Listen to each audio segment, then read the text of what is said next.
You check the news for 2 seconds. A number flashes across the screen. Someone lost more money today than most countries make in a year. You assume it's a typo. It isn't. In a single trading session, one man's fortune dropped by an amount larger than the entire market value of a company you use every week to get a ride home. That's not an exaggeration. That's the actual math. But the real answer to how this happens is far stranger than bad luck or a bad tweet. To understand it, you have to stop thinking about wealth as money in a vault. It isn't. For the ultra-rich, wealth is almost never cash sitting somewhere safe. It's paper. Specifically, it's shares. Small slivers of ownership in companies, multiplied by whatever price the market happens to agree on that day. That agreement can change in an instant, and when it does, fortunes move faster than anything in human history has ever allowed money to move before. Here's the part most headlines skip. The richest people in the world are, on paper, only as rich as the last trade. Not the last decade of hard work. The last trade. Literally the most recent price at which one stranger sold one share to another stranger. Think about that for a second. Doesn't it feel almost absurd? An empire worth over $1 trillion, and the number attached to it can swing by hundreds of billions before lunch. This is exactly what happened during a recent sell-off tied to two of Elon Musk's companies. His fortune had climbed to an extraordinary peak, driven largely by a red-hot public offering of one of his ventures and a soaring valuation for his electric car company. For a brief moment, he became the first person in recorded history worth more than $1 trillion. Then the market shifted. A broader wave of caution swept through technology stocks. Investors, spooked by questions about whether artificial intelligence companies could actually deliver the profits their valuations assumed, started selling. Not just Musk's companies. Tech stocks broadly. But because so much of his net worth was concentrated in just two stocks, the impact on his personal fortune was enormous. On one especially brutal trading day, shares in his space company fell by roughly 16%. That single drop erased more than $150 billion from his net worth in a matter of hours. To put that in perspective, that's roughly equivalent to wiping an entire major rideshare company off the map, instantly before dinner.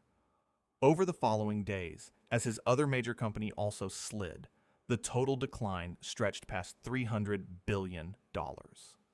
Here's the economist you need to understand this properly. Robert Shiller, who won the Nobel Prize for his work on market volatility, spent decades studying why asset prices swing so much more violently than the actual businesses underneath them change. His research found that markets are driven less by cold calculation and more by waves of collective mood. Optimism builds on itself.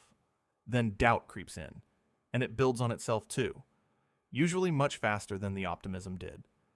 That's the real mechanism behind days like this.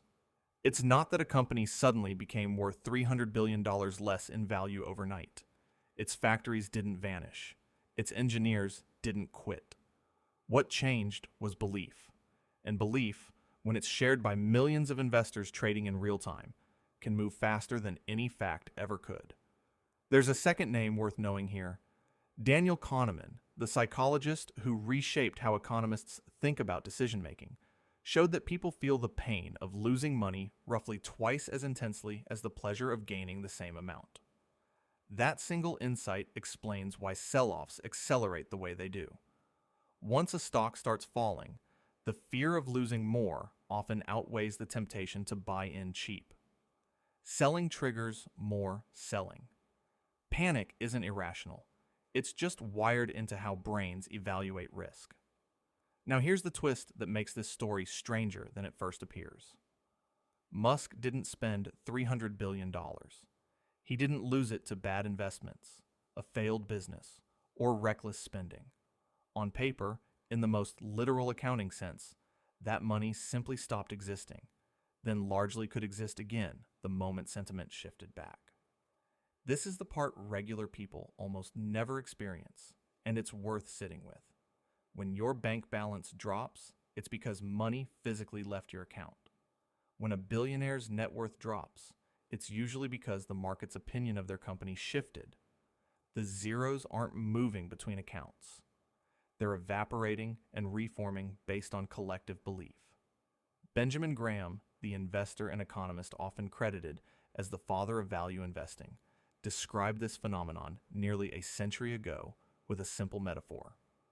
He imagined the market as a business partner named Mr. Market, who shows up every day offering to buy or sell you your shares at wildly different prices depending on his mood. Some days he's euphoric and overpays. Other days he's terrified and practically gives shares away. Graham's point wasn't that Mr. Market was rational. His point was that you don't have to trade with him just because he shows up at your door screaming a number. Musk, whether he intended to or not, is Mr. Market's most visible customer in the modern era, because so much of his identity and fortune is tied to publicly traded companies that generate constant headlines. His net worth becomes a live scoreboard for collective mood in a way almost no one else's does.